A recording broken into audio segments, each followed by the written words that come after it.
ہیں۔ اب جادو بھی کیا ہے؟ جادو بھی اسی طرح کی چیزیں تھی، اس میں بھی اسی طرح کی چیزیں وہ کر کے دکھاتے تھے۔ تو یہ جادو اور معجزے کے درمیان لوگوں کے اندر کوئی فرق نہیں رہا تھا۔ اللہ رب العالمین نے یہ دو فرشتے بھیجے اور وہ آ کر لوگوں کو بتا دے بھئی یہ جادو ہے، اس میں غیر اللہ کی پکار ہے، غیر اللہ سے استمداد ہے، ارواح خبیثہ سے کیا ہے؟ استمداد ہے، لہذا یہ کفر ہے۔ فلا تکفر، کفر نہ کرنا، کفر۔ اور یہ ہے معجزہ، یہ ہے نبی، اس کے ہاتھ پر جو بات ظاہر ہو رہی ہے وہ اللہ کے حکم سے ہو رہی ہے، نبی اپنے اختیار سے نہیں کر رہا۔ وما انزل علی الملکین ببابل ہاروت و ماروت، اور پیروی کی انہوں نے ان تعلیمات کی جو شیاطین پڑھتے تھے، اور پیروی کی انہوں نے اس کی جو انزل علی الملکین اتارا گیا دو فرشتوں پر، ببابل بابل شہر کے اندر، ہاروت و ماروت، ہاروت اور ماروت پر۔ ہاروت اور ماروت پر جو چیز اتاری گئی تھی نا، یہاں اس سے مراد وحی نہیں ہے، الہام کے ذریعے اللہ تعالیٰ نے ان کے پر جو چیز اتاری ہے اس کی پیروی کی۔ وما يعلمان من احد، اور وہ نہیں بتلاتے تھے کسی ایک کو، حتی یقولا، یہاں تک کہ وہ ان کو کہہ دیتے تھے، انما نحن فتنۃ، بے شک ہم کیا ہیں؟ آزمائش کے لیے ہیں، فلا تکفر، لہذا تم کفر نہ کرنا، اس پر اعتقاد نہ رکھنا۔ فیتعلمون منہما ما یفرقون به بین المرء وزوجہ، تو لوگ ان سے سیکھتے، فیتعلمون، پھر وہ سیکھتے ان دونوں فرشتوں سے، ما، وہ چیز، یفرقون به، جس کے ذریعے وہ تفریق ڈالتے تھے، بین المرء، آدمی، وزوجہ، اور اس کی بیوی کے درمیان۔ تعویذ والا کام سب تو بڑا یہی ہے کہ میاں بیوی کے درمیان ملاپ کرنا ہے یا کیا کرنا ہے؟ جتنے بھی اشتہار دیکھو تو کیا لکھا ہوتا ہے جی؟ معشوق آپ کے در پر، معشوق، اور بھجے ہوئے جناب علی بیوی بھاگ رہی ہے، وہ جناب میرا خاوند میرے قبضے میں آ جائے، جناب وہ بہن نو کھوا بیٹھا ہے، ماما نو کھوا بیٹھا ہے، جناب علی پراؤ کو کھا گئے، ساروں کو کھا گئے۔ یہ میاں صاحب کو ایسا تعویذ دو نا کہ میری گل تو سوا کو گل نہ کرے، بس۔ اور پھر آگے ہم بھی تو ایسے ٹھگ بیٹھے ہوئے ہیں نا، ہم نے بھی ایسی چیزیں ان کو پڑھاتے ہیں، اور جناب تیرے تو ایڈا بڑا جادو ہے، ایڈا کلام ہے تیرے، بڑا کلام تیرے تو بڑا سختی آئی ہوئی ہے، کیتا کیسے؟ جی تیرے میں دسا نا تین کیتا کیسے؟ تیری پھوپھی نے دھی کیتا ہے، تیری پھوپھی کیتا ہے، سکی پھوپھی نے، الیاذ باللہ، الیاذ باللہ۔ کیا یہ غیب کا علم نہیں ہے؟ ہاں بھائی ایمانداری، یہ کیا ہے بھائی؟ اس کو تعویذ کیے ہیں، کس نے کیے ہیں، کس نے نہیں کیے، یہ کیا ہے؟ غیب کے علم ہے، اور غیب کے علم اللہ کے سوا کون جانتا ہے؟ اور پھر یہ اس بابے کو کیسے پتہ چل گیا جناب یہ فلانے نے کیا ہے؟ یہ بابا خود ادھر بازاروں میں جناب علی وہ ہاتھ دیکھنے والے بیٹھے ہوئے، وہ منتری جنتری، سمجھ آ رہی؟ اور ہم جا کے ہاتھ دکھا رہے ہیں۔ کل میں ایک جگہ سے گزر رہا تھا تو ایک چنگا بھلا شریف ٹوپی اس نے پہنے، مجھے کوئی طالب علم رہا تھا، کوئی مولوی لگا، وہ اس کو ہاتھ دکھا رہا تھا۔ نصیر صاحب میں کہ کھلو جاؤں اس نو تے تم پہلے تے اس کے بجائے اس نو میں دور رگڑا ہوں، یعنی یہ حالت ہماری بن چکی ہے کہ ہاتھ اس سے دکھانا ہے۔ اور بھائی اگر وہ ہاتھ دکھا کر تمہاری قسمت بتلا سکتا ہے تو وہ اپنی قسمت کیوں نہیں درست کر سکتا؟ سوال یہ ہے، وہ تمہیں جناب علی آسمانوں پر پہنچا سکتا ہے تو خود یہاں رگڑے کیوں کھا رہا ہے؟ خود یہاں در در پہ جناب علی ٹوپا لینے کے لیے تمہارے در پر کیوں آ رہا ہے؟ کبھی ہماری عقلوں کے اندر یہ بات نہیں آئی؟ اصل بات یہ ہے کہ جب اللہ سے انسان سے اللہ ناراض ہوتا ہے نا تو اس کی عقل پر کیا آ جاتا ہے؟ پردہ آ جاتا ہے، پھر اسے کوئی بات سمجھ نہیں آتی۔ اور یہ جادو کا سب سے بڑا جو ہے نا رول صرف اسی کے اندر ہے۔ مقصد ان تعویذوں کا کیا ہے؟ بیوی تھوڑے قدمہ چاہ دے یا شوہر میرے قدموں کے اندر آ جائے، بس یہی ہے جناب، اس سے ہٹ کر اور کوئی کام نہیں۔ دیکھ لو، اور قرآن یہ بتلا رہا ہے، میں نہیں کہہ رہا، قرآن بتلا رہا ہے۔ اس دور میں بھی یہی تھا کہ جناب وہ جادو سیکھ رہے ہیں کس لیے کہ میاں بیوی کے درمیان کیا ڈال دیں، جدائی ڈال دیں، تفرقہ ڈال دیں، ان کے درمیان دوری ڈال دیں۔ حالانکہ وما ہم بضارین بہ من احد، اللہ کا قانون سن لیجئے، اللہ کا قرآن کہہ رہا ہے کہ اس جادو کے ذریعے کوئی کسی کو نقصان نہیں پہنچا سکتا الا باذن اللہ، مگر اللہ کے حکم سے۔ اگر کسی کو نقصان اور تکلیف اللہ کی طرف سے لکھا ہوا ہے نا تو آئے گا، وگرنہ ان تعویذوں شاویزوں سے کچھ کسی کا کوئی نقصان نہیں۔ صرف یہ ہے کہ اپنا ایمان اور اپنا عقیدہ پختہ کر لو کہ اللہ کے سوا کسی انسان کے اختیار میں نہ نفع ہے اور نہ نقصان ہے۔ گزشتہ درس میں بھی ہم نے سورۃ الفرقان کی وہ آیات پڑھی تھی، آپ اس کو دوبارہ بار بار پڑھیں، سمجھ آ رہی؟ اور اللہ کے نبی فرماتے ہیں کہ میں اپنی ذات کے لیے نفع اور نقصان کا مالک نہیں ہوں، میرے اختیار میں اپنا نفع اور نقصان نہیں ہے۔ ذرا سورۃ انعام کی آیت نمبر 50 کھولیے،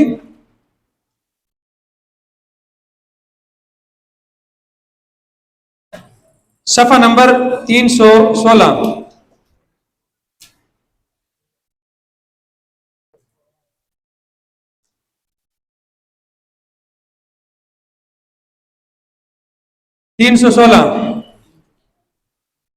بولئے جی، قُلْ لَا أَقُولُ لَكُمْ عِنْدِي خَزَائِنُ اللَّهِ،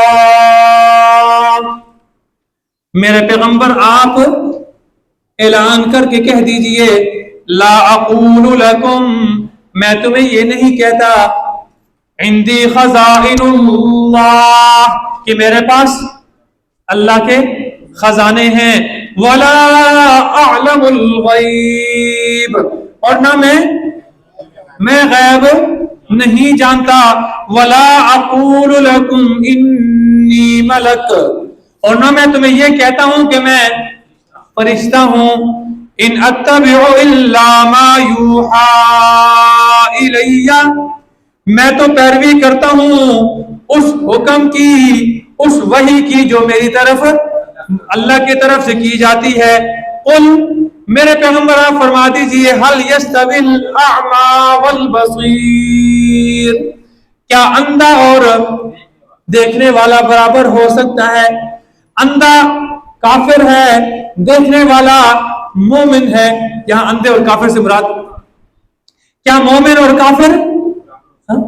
میرے اختیار میں کچھ بھی نہیں ہے، نہ تو میں غیب جانتا ہوں کہ کل کیا ہوگا، کل اس کے بعد کیا ہوگا، میرے پاس غیب کا علم نہیں، اور نہ میرے پاس اللہ کے خزانے ہیں۔ خزانوں کا مالک کون ہے؟ وَلِلَّهِ خَزَائِنُ السَّمَاوَاتِ وَالْأَرْضِ، سارے زمین و آسمان کے خزانے کس کے پاس ہیں؟ اللہ ہی کے پاس ہیں۔ اور نہ میں فرشتہ ہوں، فرشتہ کھانے سے پاک ہے نا، فرشتہ نفسانی خواہشات سے پاک ہے، فرشتے کھاتے نہیں ہیں، فرشتے شادی نہیں کرتے۔ یہی تو مشرکین کا سب سے بڑا اعتراض تھا کہ یہ کہتا ہے کہ میں اللہ کا رسول ہوں، اللہ کا رسول ہے تو یہ کیسا رسول ہے؟ کھاتا بھی ہے، یاکل کما تاکل، اسی طرح کھاتا ہے جس طرح عام لوگ کھاتے ہیں، یمشی فی الاسواق، بازاروں میں چلتا پھرتا بھی ہے، اور کہتا ہے کہ میں اللہ کا رسول ہوں۔ یہی تو سب سے بڑا اعتراض تھا۔ تو اللہ کے پیغمبر سے اللہ خود اعلان کروا رہے ہیں کہ میرے پیغمبر آپ خود اعلان کر کے کہہ دیجئے، میں فرشتہ، میں انسان ہی تو ہوں، اور انسانوں کی ہدایت اور رہنمائی کے لیے انسان ہی سب سے بیسٹ آپشن ہے۔ کیونکہ اگر فرشتہ ہماری رہنمائی کے لیے آئے تو وہ ہماری رہنمائی کیسے کرے گا بھائی؟ وہ ہمیں کیسے بتائے گا کھانا کیسے، پینا کیسے، سونا کیسے، جاگنا کیسے، واش روم کیسے جانا ہے، نکلنا کیسے ہے، شادی کیسے کرنی ہے، اولاد کی تربیت کیسے کرنی ہے، بچوں کے ساتھ زندگی کیسے گزارنی ہے، ماں باپ کے ساتھ رویہ کیسے رکھنا ہے، دوستوں کے ساتھ کیسے رکھنا ہے، لین دین کیسے کرنا ہے، یہ سارے معاملات فرشتے بدلا سکتے ہیں؟ کیوں نہیں بدلا سکتے؟ کیونکہ فرشتے ان سارے معاملات سے کیا ہیں؟ بری ہیں، مبرہ ہیں، پاک ہیں، اور یہ ساری ضروریات کن کے ساتھ لگی ہوئی ہیں؟ انسانوں کے ساتھ لگی ہوئی ہیں۔ لہذا انسانوں کی ہدایت اور رہنمائی کے لیے انسان ہی سب سے بہترین آپشن ہے۔ سورہ بنی اسرائیل کے آخر میں اللہ نے فرمایا نا، قُلْ لَوْ كَانَ فِي الْأَرْضِ مَلَائِكَةٌ، میرے پیغمبر آپ فرما دیجئے کہ اگر زمین میں فرشتے ہوتے نا، یمشون مطمئنین، چلتے پھرتے اطمینان اور سکون کے ساتھ، لنزلنا علیہم من السماء ملک الرسولا، تو ہم بھی آسمان سے فرشتے کو رسول بنا کر بھیجتے ہیں۔ سمجھ آ رہی؟ کیونکہ زمین میں بسنے والا کون ہے؟ انسان ہے، تو انسانوں کی ہدایت کے لیے کس کو بھیجا جائے گا؟ انسان ہی کو بھیجا جائے گا۔ اللہ فرماتے ہیں وَمَا هُمْ بِضَارِّينَ بِهِ مِنْ أَحَدٍ إِلَّا بِإِذْنِ اللَّهِ، اللہ کے حکم کے بغیر کوئی چیز کسی کو نقصان نہیں دے سکتی۔ وَيَتَعَلَّمُونَ مَا يَضُرُّهُمْ، اور وہ سیکھتے تھے ان سے وہ چیزیں جو انہیں نقصان دیتی تھی، وَلَا يَنْفَعُهُمْ، ان کو فائدہ نہیں پہنچاتی تھی۔ وَلَقَدْ عَلِمُوا لَمَنِ اشْتَرَاهُ مَا لَهُ فِي الْآخِرَةِ مِنْ خَلَاقٍ، انہیں معلوم ہے۔ وَلَقَدْ عَلِمُوا، اللہ قسم اٹھا کر کہہ رہے ہیں وَلَقَدْ، یہ ماضی کے اوپر قد آ جائے نا، قد تو یہ قسم کا معنی دیتا ہے، پکی بات ہے، پکی بات ہے، ان کو یہ جانتے ہیں لَمَنِ اشْتَرَاهُ مَا لَهُ فِي الْآخِرَةِ مِنْ خَلَاقٍ، کہ جس شخص نے یہ چیز جو خریدی ہے نا، جو انہوں نے لیا ہے، ایسے آدمی کے لیے آخرت میں کوئی حصہ، جو کچھ انہوں نے لیا ہے نا، جادو کو سیکھ لیا ہے، شیطانی باتوں کو حاصل کر لیا ہے، اور اس کے مقابلے میں قرآن کو چھوڑ دیا ہے، تورات کو چھوڑ دیا ہے، اللہ کی رضا کو چھوڑ دیا ہے، اور شیطانی کاموں کو لے لیا ہے۔ لَقَدْ عَلِمُوا لَمَنِ اشْتَرَاهُ، جو یقیناً یہ جانتے ہیں کہ جو کچھ انہوں نے لیا ہے، مَا لَهُ فِي الْآخِرَةِ مِنْ خَلَاقٍ، ایسے آدمی کے لیے آخرت میں کوئی حصہ، جو آدمی قرآن کے مقابلے میں جھوٹی باتوں کو لے گا نا، اس کا آخرت میں کوئی حصہ نہیں۔ وَلَبِئْسَ مَا شَرَوْا بِهِ أَنفُسَهُمْ، اور بہت ہی بری ہے وہ چیز جس کے بدلے میں انہوں نے اپنے آپ کو بیچ دیا ہے۔ لَوْ كَانُوا يَعْلَمُونَ، کاش کہ یہ جانتے ہوتے، کاش کہ ان کو اس کی برائی کا علم ہوتا۔ وَلَوْ أَنَّهُمْ آمَنُوا، اور اگر یہ ایمان لے آئیں، وَلَوْ أَنَّهُمْ، اور اگر یہ ایمان لے آئیں، اس آخری پیغمبر پر بھی ایمان لے آئیں جس طرح ایمان لانے کا حق ہے، وَاتَّقَوْا، اور پرہیزگار بن جائیں، اللہ سے ڈرنے والے بن جائیں، اللہ کے نافرمانی سے بچنے والے بن جائیں، لَمَثُوبَةٌ مِّنْ عِنْدِ اللَّهِ خَيْرٌ، تو اللہ کی طرف سے جو ان کو بدلہ ملنے والا ہے نا، وہ کیا ہے؟ وہ کئی درجے بہتر ہے، خیر، بہت بہتر ہے۔ لَوْ كَانُوا يَعْلَمُونَ، کاش کہ یہ جانتے ہو، کاش کہ میرے بھائیوں، یہی حکم ان کتابوں کا ہے جن کتابوں کو اولیاء اللہ کی طرف منسوب کیا جاتا ہے، اور جن کتابوں کے اندر غیر اللہ کی پکار کی حمایت یا دلیل ملتی ہے، ان ساری کتابوں کا یہی حکم ہے جو اللہ رب العالمین نے یہاں بیان کیا ہے۔ جس طرح شیاطین نے، جنات نے سلیمان علیہ السلام کی طرف ان کتابوں کی نسبت کی، اور جو بندہ واقعتاً حقیقی معنوں میں ولی ہے، اللہ کا دوست ہے، جیسے کہ شیخ عبد القادر جیلانی رحمۃ اللہ علیہ ہیں، جیسے کہ حضرت امام ابو حنیفہ رحمۃ اللہ علیہ ہیں، جیسے کہ بایزید بستانی رحمۃ اللہ علیہ ہیں، جنید بغدادی رحمۃ اللہ علیہ ہیں، اس طرح کے جتنے بھی نیک لوگ اولیاء اللہ گزرے ہیں، جو کما حقہ اللہ اور اس کے رسول کے حکموں کے مطابق زندگی گزارنے والے تھے، اگر ان کی طرف منسوب کوئی بھی بات ملتی ہے نا، تو سب سے پہلے اس کا کیا کرنا ہے؟ انکار کرتے ہیں۔ یہ ان کی بات کیوں؟ اس لیے کہ ان کا عمل یہ بتلا رہا ہے کہ انہوں نے ساری زندگی اگر لوگوں کو دعوت دی ہے تو کس کی طرف دعوت دی؟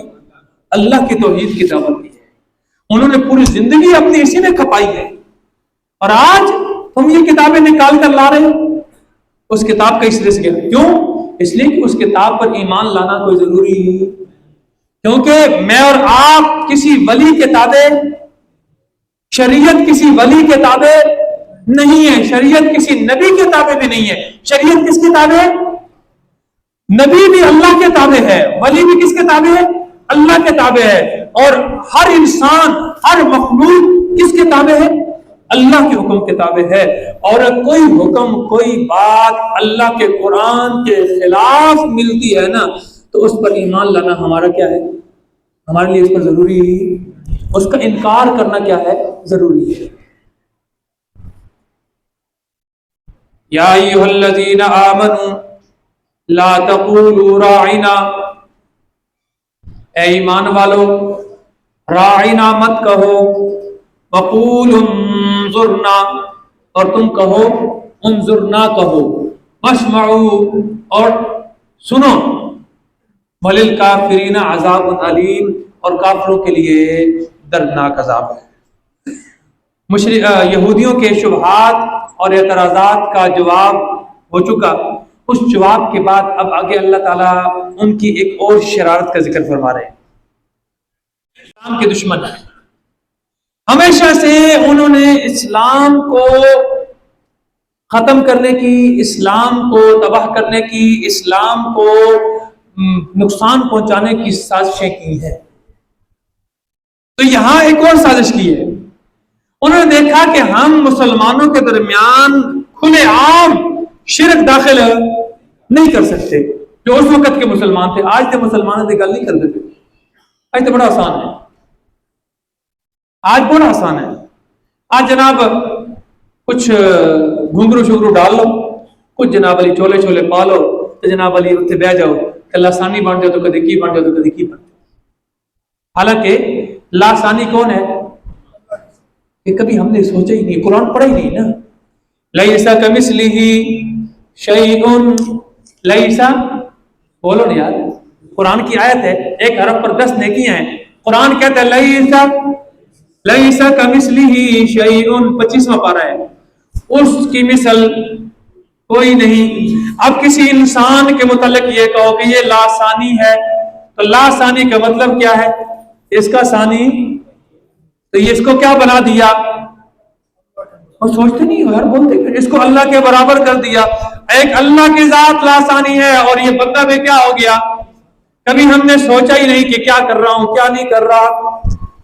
ہاں، کیونکہ ہم صرف غٹر ہوں والے ہیں، غٹر ہوں، لا الہ الا اللہ الا اللہ الا اللہ اندر سے نکالتے ہیں، سمجھتے ہیں. لا الہ الا اللہ کو سمجھتے نہیں ہیں.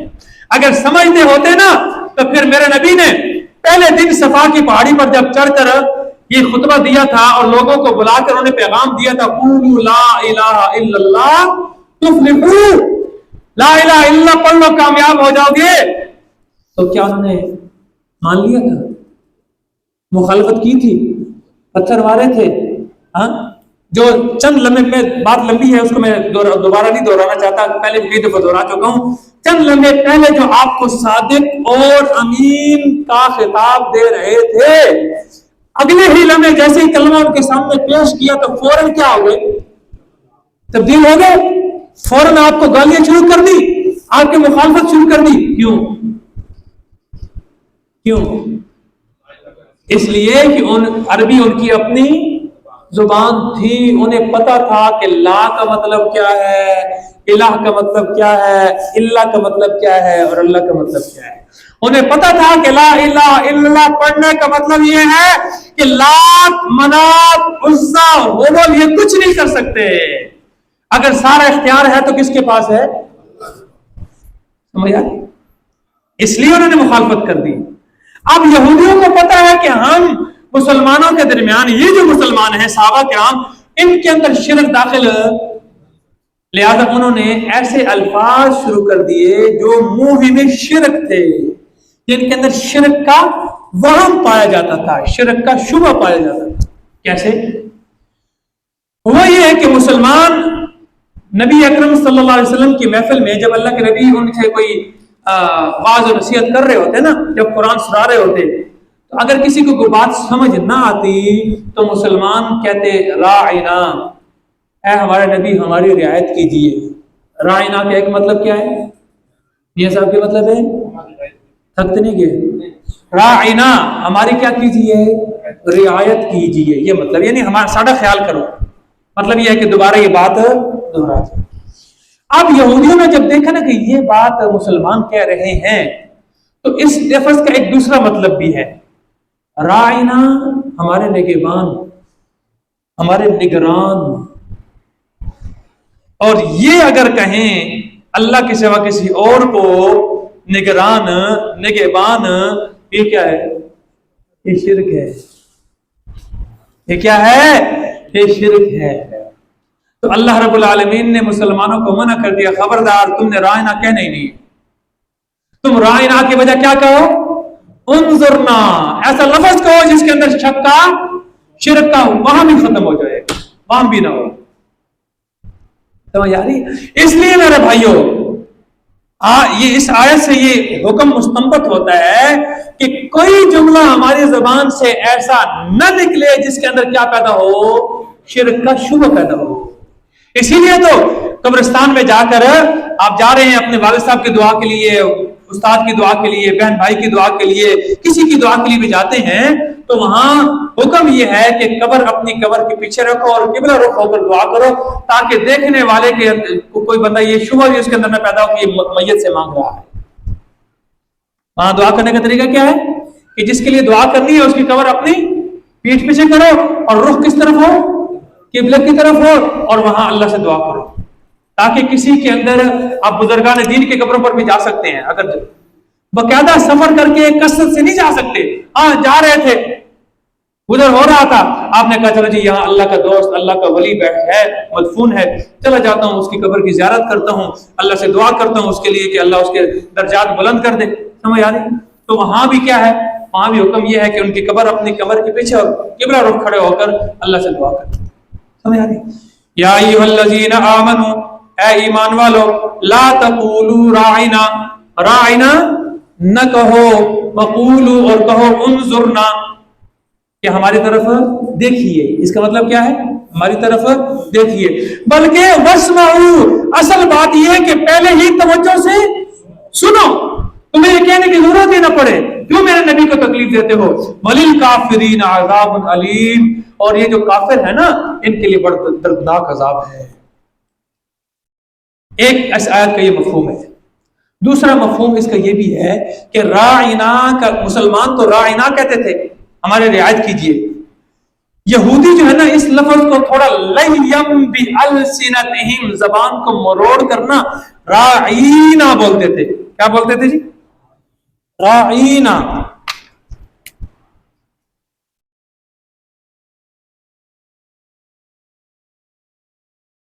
کیا بولتے؟ راعینا۔ اس کا مطلب ہے ہمارے چرواہے، اس کا مطلب کیا ہے؟ ہمارے بے وقوف۔ یہ نبی کی گستاخی کر رہے تھے۔ اللہ رب العالمین نے مسلمانوں کو اس لفظ سے ہی کیا کر دیا؟ منع کر دیا کہ تم نے ایسا لفظ بھی نہیں بولنا جس سے ان بدبختوں کو کوئی کیا مل جائے؟ راستہ مل جائے۔ وَقُولُوا انظُرْنَا وَاسْمَعُوا وَلِلْكَافِرِينَ عَذَابٌ عَلِيمٌ۔ مَا يَوَدُّ الَّذِينَ كَفَرُوا، کافر نہیں چاہتے، ماں